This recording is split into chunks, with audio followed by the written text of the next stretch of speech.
For the second season running, Arsenal have made a scintillating start to the campaign, but there's growing optimism that it's just a matter of time before they get their hands on the title that has eluded them for 2 decades now. The fans know they owe a lot to one man in particular, Mikel Arteta.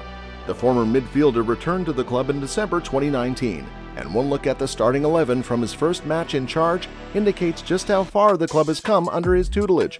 The Spaniard, after spending 3 seasons working under Pep Guardiola at Manchester City, replaced Unai Emery just in time for a Boxing Day clash at Bournemouth. The Gunners fell behind on the 35-minute mark when Dan Gosling found the back of the net, but PierreEmerick Aubameyang equalized in the second half to ensure they went back to London with at least a point. But aside from Aubameyang, who were the other players who started the match, and where are they now? Let's have a look.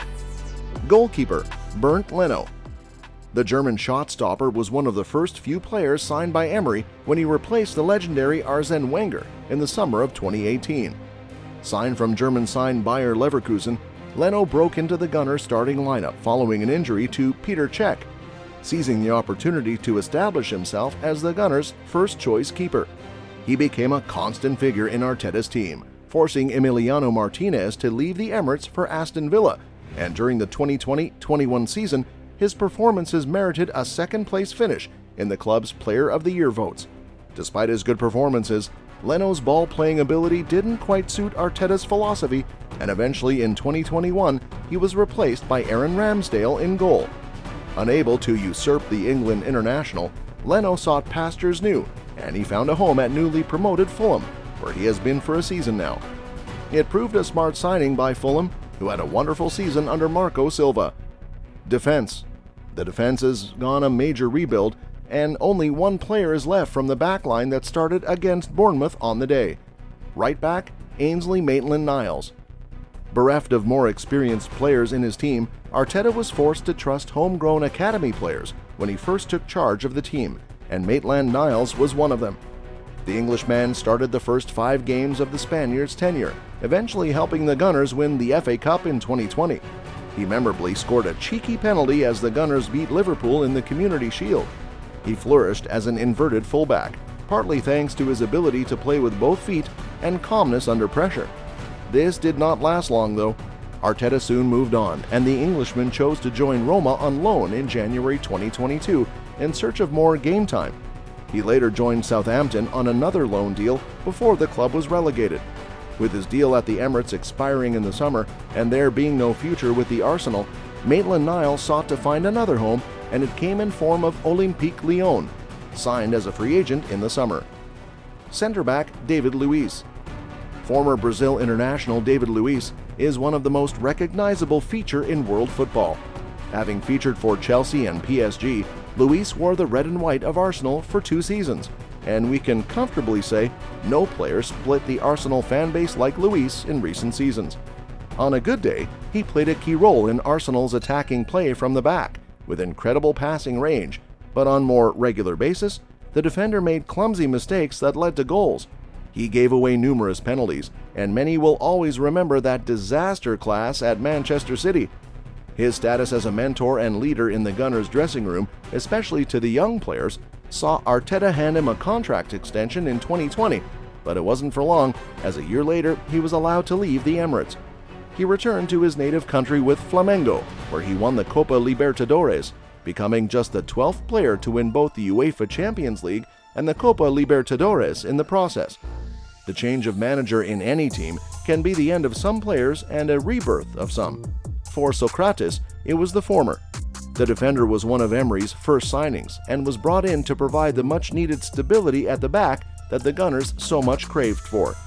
When Arteta arrived, though, the tide changed, and despite having impressed under Emery, he was not able to convince the new man in charge, and he was soon phased out of the Gunners' starting team. He was eventually deregistered with his contract terminated in January 2021, 6 months ahead of schedule. He returned to his home country and joined Olympiacos, where he has been until the end of last season, and after months out without a club, he recently moved to Spain with Real Betis as a free agent. Left back, Bukayo Saka. Bukayo Saka has been with Arsenal since he was 7 years old. He made his debut in 2018, making an instant impact in Arteta's team and has never looking back ever since. He grew up playing as a left wing, but injury saw him start as a left back in the Arteta's team, where he performed exemplary, before he was pushed further up the pitch in an attacking role but on the right side.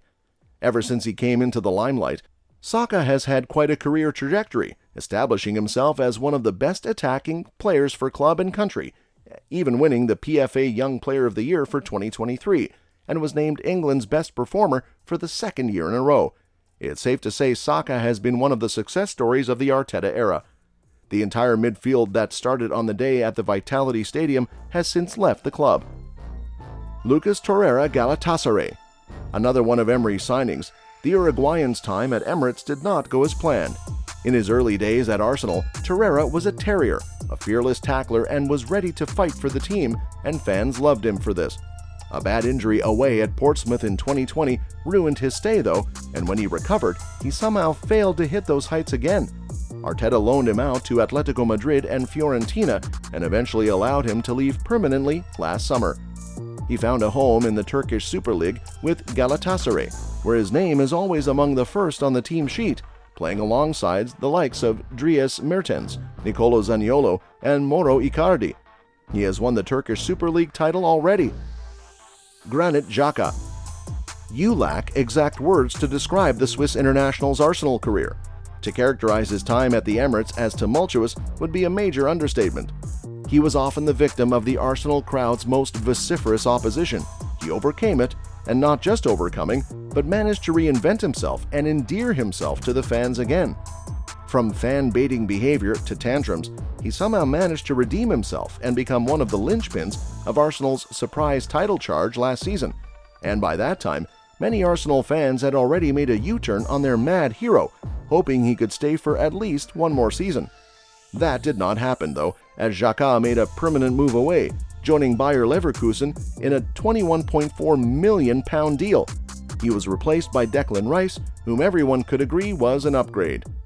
Attacking midfielder Mesut Ozil.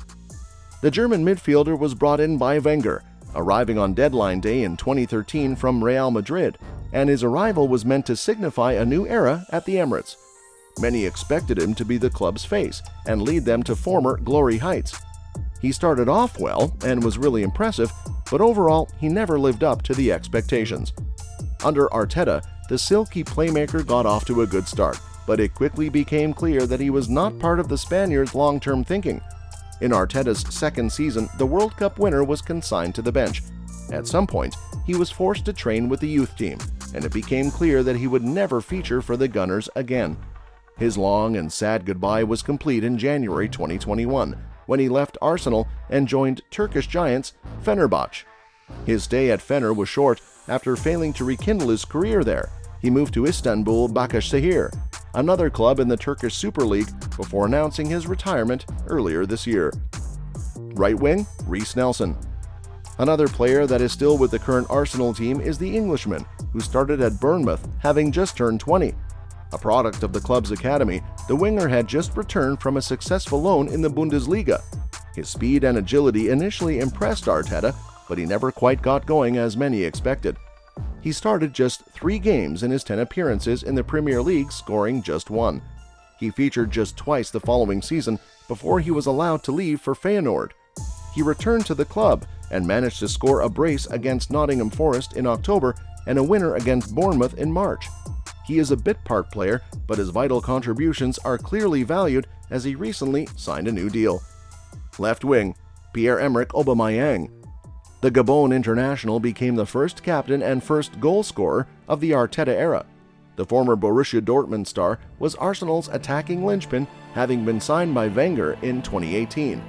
He finished his first season at Arsenal as the Premier League's joint top scorer, and under Arteta, he only got better.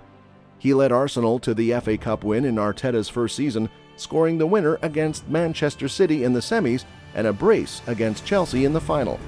He signed a bumper deal shortly after his FA Cup heroics, but his performances took a serious dive afterwards, and his relationship with Arteta soon turned sour. In 2021, the Gunners experienced a shocking start to the campaign, and Auba lost the backing of his manager. He was left out of the squad in December following a disciplinary breach, and it became clear he could be on his way out of the Emirates. He finally made his exit in January 2022, joining Barcelona. He, however, spent just 6 months at the club before Arsenal's London rivals Chelsea came calling, and he was back in the Premier League. His stay at Chelsea, however, was so unsuccessful, he left in the summer, joining Olympique Marseille. Striker Alexandre Lacazette. Laka, as many Arsenal fans called him, formed a formidable partnership with Aubameyang that struck fear into many defenses in the Premier League. He grew up at Lyon, and having impressed in the Ligue 1, he was snapped up by Wenger in 2017, and in his 5 seasons with the Gunners, he scored 71 goals and was always one of the first names on the team sheet under Arteta. He had his inconsistencies at times, but he still remained a key figure under Arteta. In his last season with the Gunners, he only managed to score 4 goals in 30 appearances. The writing was on the wall, and he returned to his boyhood club Lyon, where he still plays. Football has shown us that time moves real fast, and Arteta's first starting 11 is proof of that. From his starting team against Bournemouth, only Saka remains as a regular starter, but you got to admit that it has been a successful rebuild. The Gunners are a completely changed side, and with their current team, you have a feeling that it's only a matter of time before they taste success.